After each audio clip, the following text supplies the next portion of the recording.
ప్రకృతే నమః. నేను మీ డాక్టర్ వినోద్. ప్రకృతాశ్రమం భీమవరం. పోస్ట్ కోవిడ్ చాలామంది 30-40 సంవత్సరాల మధ్య వాళ్ళు వీల్ చైర్స్‌లో ఓపీడీకొచ్చారు. దానికి రీజన్ ఏందంటే అవస్కులర్ నెక్రోసిస్ ఆఫ్ హిప్. కోవిడ్ టైంలో చాలామంది ఏంటంటే స్టెరాయిడ్స్ వాడారు. ఆ స్టెరాయిడ్స్ వాడకం ఎక్కువ అవ్వడం ద్వారా మన హిప్ జాయింట్ వచ్చేసి బాల్ అండ్ సాకెట్ జాయింట్. ఆ ఫిమోరల్ హెడ్‌కి బ్లడ్ సర్క్యులేషన్ తగ్గిపోయి మన జాయింట్ డిఫార్మిటీ రావడము, ఇలాంటి సమస్యలు చూసామనమాట. సో, ఈ అవస్కులర్ నెక్రోసిస్ ఆఫ్ హిప్‌లో లక్షణాలు ఎలా ఉంటాయంటే, నైట్ టైమ్ పెయిన్ రావడము, రెస్ట్‌లో ఉన్నప్పుడు పెయిన్ రావడము, joint stiffness, joint range of motion తగ్గిపోవడము, ఇలాంటి లక్షణాలు చూస్తుంటాము. తర్వాత ఇది క్షీణించే కొద్దీ తర్వాత కుంటడము, బరువేయడానికి గూడా ఇబ్బంది పడ్డము, నడవడానికి ఇబ్బంది పడ్డము, ఇలాంటి లక్షణాలన్నీ చూస్తుంటాము. సో, మనకి అలోపతి సిస్టమ్‌లో వచ్చేసి బిస్ఫాస్ఫోనేట్స్ ఇస్తారు.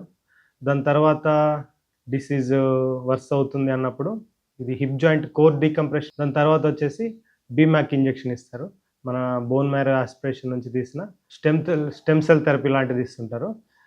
తర్వాత కూడా మనకి డిసీజ్ అనేది వర్స్ అయిపోతుంది, క్షీణించిపోతుంది అన్నప్పుడు ఏంటంటే ఇంకా రీప్లేస్మెంట్ చేస్తారు, హిప్ రీప్లేస్మెంట్.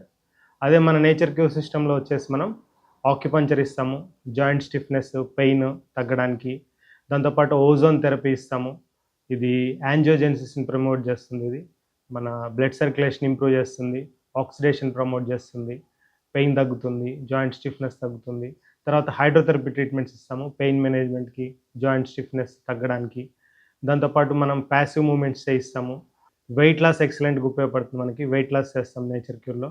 వెయిట్ లాస్ చేసినప్పుడు జాయింట్ మీద ప్రెషర్ తగ్గుతుంది.